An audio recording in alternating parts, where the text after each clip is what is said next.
नमस्कार दोस्तों, आप सभी का स्वागत है कॉन्सेप्ट एकेडमी के यूट्यूब चैनल पर। और आज बात करेंगे आपका यूपीएससी ईपीएफओ पेपर की, जो मॉडल पेपर 2 है। इससे पहले मैं मॉडल पेपर 1 डिस्कस कर चुका हूँ, ठीक है ना। 20-20 क्वेश्चन मैं डिस्कस करता हूँ। तो पहला जो है आपका वो इंग्लिश से रिलेटेड है, ठीक है ना। तो स्टार्ट करते हैं। तो पहले का which of the following is the synonyms of the word given in the capital letters in the sentences I was Jubilant on the hearing the news of your success. Jubilant होता है मतलब एक्सट्रीमली हैप्पी। यहाँ पे लिखा हुआ है ना, जुबिलेंट मतलब होता है एक्सट्रीमली हैप्पी। तो इसका मतलब क्या हो जाएगा? ओवरजॉयड, ठीक है ना। क्यूरियस नहीं होता, क्यूरियस होता है अनयूजुअल, इस तरीके से, ठीक है ना। मतलब थोड़ा सा परेशानी टाइप की। जेलस होता है, जेलस आप जानते हैं, जेलस का बोल सकते हैं, कॉविटस बोल सकते हैं। ये तो टफ वर्ड्स हो गए, पर जेलस आप समझते हैं, जलन। और डाउटफुल जो होता है अनक्लियर या अनकन्फर्म्ड होता है, ठीक है ना। तो ये थोड़ा दिमाग में रखना आप लोग। नेक्स्ट क्वेश्चन लिखा हुआ है कि सिनोनिम्स देखना है, और लिखा हुआ if you do not work hard you will have to face the repercussions, ठीक है ना। अगर आप मेहनत नहीं करते तो आपको रेप्रिकॉशन क्या करने पड़ेंगे, फेस करने पड़ेंगे। रेप्रिकॉशन मतलब कॉन्सिक्वेंसेस, ठीक है ना। आउटकम्स बोलते हैं, जैसे क्या बोलते हैं, आउटकम्स, ठीक है ना। ट्रबल की बात करें, ट्रबल मतलब होता है प्रॉब्लम्स, सर्कमस्टेंसेस मतलब होता है इंसिडेंट, फैक्टर, सिचुएशन। और सॉरो मतलब होता है आपका क्या, सैड या अपसेटिंग थिंग्स। नेक्स्ट क्वेश्चन लिखा हुआ है, फिर से सिनोनिम्स है। I implore you to not be late for tomorrow's seminar. तो अब मैं बता देता हूँ, इम्प्लोर मतलब होता है अर्नेस्टली रिक्वेस्ट करना किसी से, ठीक है ना। तो ये ऑर्डर तो आएगा नहीं, ये पहले दिमाग में रखना। परमिट भी नहीं आएगा, ठीक है ना। और यहाँ पे थोड़ा दिमाग में रखना कि यहाँ पे एडवाइस भी नहीं आएगा। रिक्वेस्ट होती है, रिक्वेस्ट को अपील की तरह लिया जाता है। तो आंसर बनेगा फोर्थ। तो लिखा implore is to earnestly request this. The meaning of the appeal means an earnest request for aid support sympathy और mercy. Thus the synonym implore is the appeal. Permit का मतलब होता है अलाउ, ग्रांट करना, authorize करना। Advice मतलब होता है सजेस्ट करना, गाइड करना या काउंसिल करना किसी को। ऑर्डर मतलब होता है कमांड, इंस्ट्रक्ट करना या डायरेक्शन देना, ठीक है ना। नेक्स्ट चलते हैं। अब एंटोनिम्स है, तो लिखा हुआ था father holds a grudge against his son. Antonym, grudge एक नेगेटिव वर्ड है, तो ग्रज का जो उल्टा पड़ेगा वो पड़ जाएगा आपका क्या, अफेक्शन, ठीक है ना। अफेक्शन मतलब होता है, अगर मैं अफेक्शन बताऊं तो अफेक्शन मतलब होता है लव या फॉन्ड। और ग्रज मतलब होता है हेटर्ड, नफरत करना। अफेक्शन मतलब प्यार करना, ठीक है ना।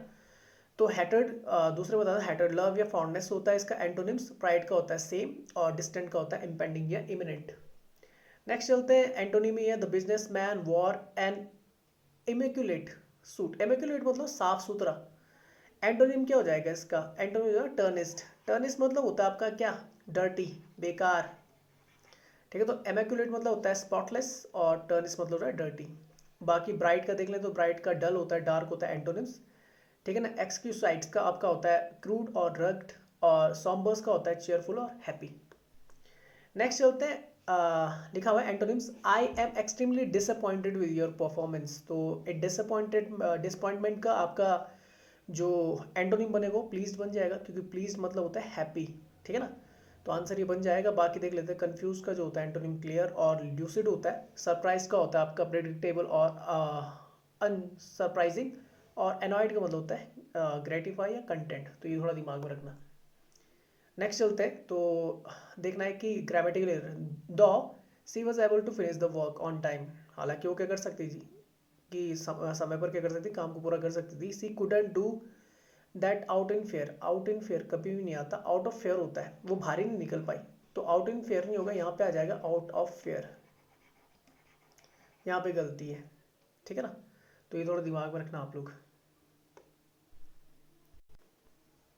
पढ़ लेते हैं, तो लिखा हुआ है the given sentence is grammatical incorrect. Out of fair should be used instead of the out in fair. Out in fair नहीं तो आउट ऑफ फेयर होता है। In the given question, out of fear means the feeling or distress, apprehension or the alarm caused by the impending danger, pain. इसका मतलब out of fear का मतलब होता है। जैसे लिखा होता है surgeon comes to look at Paul who refuses to be chloroformed out of fear that they will amputate his leg. अब क्लोरोफॉर्म दिया जाता है किस टाइम पे, ऑपरेशन के टाइम पे। जैसे जैसे एनेस्थीसिया दिया जाता है ना, वैसे क्लोरोफॉर्म भी दिया जाता है सुन करने के लिए। तो ये थोड़ा दिमाग में रखना। तो आउट इन फेयर नहीं आएगा, आउट ऑफ फेयर आएगा। नेक्स्ट है कि it is difficult to make out that they are twins because they do not resemble to each other. ये देखो यहाँ पे लिखा हुआ रिसेंबल। रिसेंबल कभी भी टू को नहीं लेता, किसी प्रीपोजिशन को नहीं लेता। रिसेंबल के अलावा अगर जब टाइम मिला मुझे कभी प्रीपोजिशन पढ़ाने का तो मैं बता दूंगा। रिसेंबल के अलावा कंसिडर हो गया, डिस्कस हो गया, इन्फ्लुएंस हो गया, एम्फेसाइज हो गया, रिसेंबल हो गया, इन्फॉर्म, रिटर्न, ये प्रीपोजिशन टेक नहीं करते हैं। बात समझ में आ गई? तो ये आपने याद रखना है, ये किसी भी तरीके की प्रीपोजिशन को नहीं लेते। जैसे यहाँ पे लिखा हुआ है, देखो example, we can discuss about. Discuss about में तो डिस्कस, बस खत्म। We can discuss about the opportunity for a promotion, तो अबाउट नहीं आएगा, सीधा आएगा we can discuss the opportunity for a promotion. तो कुछ होते हैं जैसे आपके, इन्हें याद कर लो, resemble, consider, discuss, influence, emphasise, inform, return, इन्हें याद कर लो आप लोग। नेक्स्ट चलते हैं, तो यहाँ पे वही चीज़ें लिखी हुई हैं। नेक्स्ट चलते हैं, तो लिखा हुआ है, अच्छा एक और चीज़ थोड़ा दिमाग में रखना, प्रीपोजिशन कब टेक होती है? जब पैसिव वॉइस होता है तब ये ले सकते हैं। जैसे ये लिखा हुआ एक्टिव वॉइस में लिखा हुआ ना, 5 पीपल कंप्राइज द कमिटी, और जब पैसिव वॉइस है, committee is comprise of 5 people, तो ये थोड़ा दिमाग में रखना। नेक्स्ट लिखा, if you walk fastly you can manage to reach your destination in the 40 minutes. तो यहाँ पे फास्टली नहीं आएगा, एडवर्ब नहीं आएगी, सिंपल सा वर्ड आएगा आपका fast. If you walk fast आपका एडजेक्टिव आएगा, तो ये याद रखना, इफ यू वॉक फास्ट, अगर आप सॉरी, अगर आप क्या कर सकते, इफ़ यू वॉक फास्ट, अगर तुम तेज चल सकते हो, you can manage to reach your destination 40 minutes, आप 40 मिनट में पहुंच जाओगे अपनी डेस्टिनेशन पे, तो यहाँ पे गलती है। नेक्स्ट चलते हैं, लिखा हुआ है appropriate one word substitution for the given word, the science concern with the properties of the sound, तो ये होती है एक्वास्टिक, ये थोड़ा दिमाग में रखना। पैडागोजी जो रिलेटेड होती है वो टीचिंग से रिलेटेड होती है आपकी। जियोलॉजी जो होती है आपकी रिलेटेड, वो होती है आपकी किससे? जियोलॉजी आप जानते हैं भूगोल को बोलते हैं, ठीक है ना, तो ये physical structure of the earth से रिलेटेड होती है। एक्रोबेटिक जो होती है वो किससे होती है? आपकी human feats and the balance ability, आप जैसे एक्रोबेटिक्स आपने सुना होगा, तो यहाँ पे लिखा हुआ pedagogy the method and practice of the teaching, especially as an academic subject or the theoretical concept. Geology is the science which deals with the physical structure and the substance of the earth, their history and the process uh, which act on them. Acrobatic, the performance of the extraordinary human feats and of the balance, agility and the motor coordination. Acoustic is a branch of the physics concerned with the properties of the sound. Next चलते हैं, a group of people who have come together in the religious building for the worship and the prayer. आजकल ये news में भी, क्योंकि Al-Aqsa मस्जिद का जो मुद्दा उठा हुआ है इसराइल और पैलेस्टीन के बीच में, तो ये वर्ड आपने याद रखना है, इसे बोलते हैं कॉन्ग्रीगेशन। कॉन्ग्रीगेशन ये वर्ड याद रख लेना, जब कुछ यानी कि लोग हैं वो इकट्ठा होते हैं एक रिलीजियस बिल्डिंग में, ठीक है ना, पूजा पाठ करने के लिए, तो बोलते हैं कॉन्ग्रीगेशन, ये आपने याद रखना है। क्राउड जो होता है, क्राउड नॉर्मल होता है, कहीं पे भी इकट्ठा हो सकता है, तो ये a large group of the people who have come together. Throng की अगर बात करें, crowd of the large group of the people, ठीक है ना, जब क्या होता है, अ क्राउड होता है of a large group of people, ठीक है ना, एक तरीके का क्राउड होता है आपका थ्रॉन्ग। मल्टीट्यूड होता है लार्ज नंबर ऑफ पीपल और थिंग्स, तो ये याद कर लेना, यहाँ पे लिखा हुआ है। नेक्स्ट चलते हैं, फिल इन द ब्लैंक्स, ठीक है, your father used to be the principal of this college, wasn't he, did he, didn't he। और अब एक चीज़ याद रखना, जब आपका असर्टिव सेंटेंसेस आता है, अगर पहले असर्टिव सेंटेंसेस आता है, कॉमा के बाद हमेशा नेगेटिव आएगा, और सेम वाइस वर्सा होता है आपकी कंडीशन, ठीक है ना, अगर पहले नेगेटिव है फिर पॉजिटिव आएगा या असर्टिव आएगा, और अगर पहले असर्टिव है तो नेगेटिव आएगा। तो डिड ही तो कैंसिल आउट होता है, डज ही भी कैंसिल आउट होता है। यूज टू एक मॉडल है आपकी, ठीक है ना, यूज टू होती है आपकी पास्ट में, तो जो आंसर आएगा वो आएगा आपका, दोनों है वैसे, वजंट है और डिडंट है, पर यहाँ पे जो लगेगी वो लगेगी आपकी डिडंट ही, पास्ट इंडेफिनिट में जाएगा, तो your father used to be the principal of this college, didn't he, ये आंसर आ जाएगा। नेक्स्ट चलते, इट वॉन्ट रेन, तो यहाँ पे आपका कौन सा जाएगा, यहाँ पे आपका आ जाएगा कौन सा, असर्टिव आ जाएगा, तो असर्टिव इजंट, तो ये कैंसिल आउट, ये भी कैंसिल आउट, तो वॉन्ट है तो ये विल को लेगा, विल इट हो जाएगा फ्यूचर में। नेक्स्ट चलते हैं, अच्छा नेक्स्ट चलते, लिखा हुआ है फ्रेजल वर्ब्स है, लिखा हुआ है the robbers broke the jewellery store. अब ब्रोक अप या ब्रोक डाउन या ब्रोक इनटू या ब्रोक आउट, तो ब्रोक इनटू होता है, ब्रोक इनटू मतलब होता है रॉबर्स कहाँ घुसेगा, अरे वो तोड़ेगा थोड़ी नहीं, वो तो घुसेगा ना अंदर ज्वेलरी स्टोर में, तो ब्रोक इनटू मतलब होता है जब कोई चीज़ एंटर करता है फोर्सफुली, तो ये लिखा हुआ broke into is to enter forcefully, Thus the sentence would mean the robbers forcefully entered to the store। अच्छा ब्रोक आउट मतलब होता है एस्केप करना, अगर कहीं पूछा जाता है, ब्रोक आउट मतलब होता है एस्केप करना, कहीं से बाहर निकलना। ब्रोक डाउन मतलब होता है गेट अपसेट, ठीक है ना, नाराज होना इस तरीके से। अब ब्रोकअप होता है कि रिलेशनशिप से बाहर आना, ब्रोक द रिलेशनशिप इस तरीके से, या एंड अ रिलेशनशिप।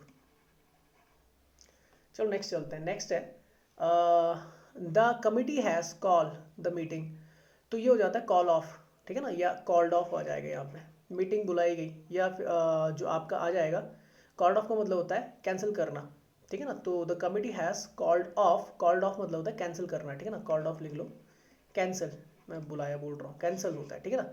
तो ये लिखा होता है phrasal verb called off is to cancel, does it mean the committee has cancel the meeting, ठीक है ना। बाकी देख लेते हैं। बाकी कॉल्ड अप का मतलब होता है to telephone someone, called for होता है to need something, to collect somebody in the order to go somewhere, और कॉल्ड इन मतलब to ask someone to come and help you with the difficult situation. Next चलते हैं। Next लिखा हुआ है I am a red dress for the wedding, I am looking for आ जाएगा, ये आसान है, looking for a red dress for the wedding. बाकी लुकअप का मतलब देख लीजिए, तो यहाँ पे होता है find information the reference book और द डाटाबेस। लुक इनटू होता है इन्वेस्टिगेट करना, याद रखना जब किसी मैटर में लुक इनटू होता है तो इन्वेस्टिगेशन होता है, लुक ओवर होता है चेक और एग्जामाइन करना। नेक्स्ट आता है you must your good performance, तो कीप अप होता है, नहीं बोलता है कीप इट अप, तो कीप अप होता है, यहाँ पे आंसर आ जाएगा you must keep up your good performance. Keep from होता है कंट्रोल योर सेल्फ और रेफ्रेन। कीप आउट होता है रिस्ट्रेन समवन और something from the entering a place और द कंडीशन। कीप अवे होता है प्रिवेंट फ्रॉम कमिंग, रोकना किसी को आने से। अच्छा, I am give smoking from January 1, I am give, तो गिविंग अवे होगा, गिविंग इन होगा या गिविंग बैक होगा, गिविंग अप होता है, नहीं बोलता गिव अप करना। जनवरी से क्या छोड़ देगा, 1 से, ऐसे होता ही हमारे पे, जनवरी से ये चीज़ें करेंगे हम। तो आई एम गिविंग अप हो जाएगा स्मोकिंग, तो आंसर बन जाएगा 4th वन, ठीक है ना। बाकी गिविंग अवे का मतलब देख लीजिए, giving something to somebody for free. Giving in होता है reluctantly stop fighting and the arguing. Giving back होता है return a borrowed item. Next चलते हैं, नेक्स्ट क्वेश्चन है it was a red letter day for the Indian science and the great moment for the law. अब पता लग रहा है ये पॉजिटिव जा रहा है, ठीक है ना। Word to great moment for the law and the middle income countries या मिडिल इनकम नेशंस। तो ये होता है आपका कौन सा हो जाएगा, ये होता है a date that is pleasantly noteworthy और द मेमोरेबल। जैसे हमारे लिए था मंगलयान वाला, तो वो रेड लेटर डे बोला जाता है हमारे लिए, तो ये थोड़ा आप याद कर लेना।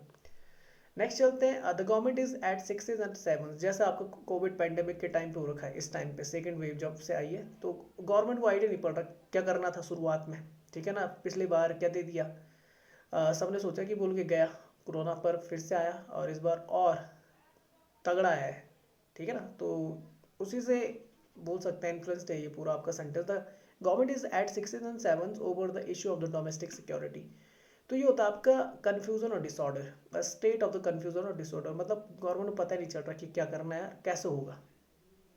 नेक्स्ट चलते हैं, चलो ये तो हो गया आपके क्वेश्चन पूरे के 20 के 20। तो इसका जो पीडीएफ है वो टेलीग्राम पे और व्हाट्सएप चैनल पे दोनों पे शेयर कर दूंगा। यूट्यूब पे इस वीडियो को लाइक शेयर करना ना भूलें, सब्सक्राइब करना ना भूलें चैनल को, और बेल आइकन प्रेस करना ना भूलें, ताकि जितनी भी रिसेंट नोटिफिकेशन होंगे मेरे द्वारा वो आपको मिलते जाए। फेसबुक पे आप हमारे पेज को लाइक कर सकते हैं, इंस्टाग्राम पर हम वहाँ पर भी है, तो वहाँ पर भी आप हमें क्या कर सकते हैं, फॉलो कर सकते हैं। तो वीडियो को देखने के लिए आप सभी का बहुत बहुत धन्यवाद। जय हिंद, जय भारत।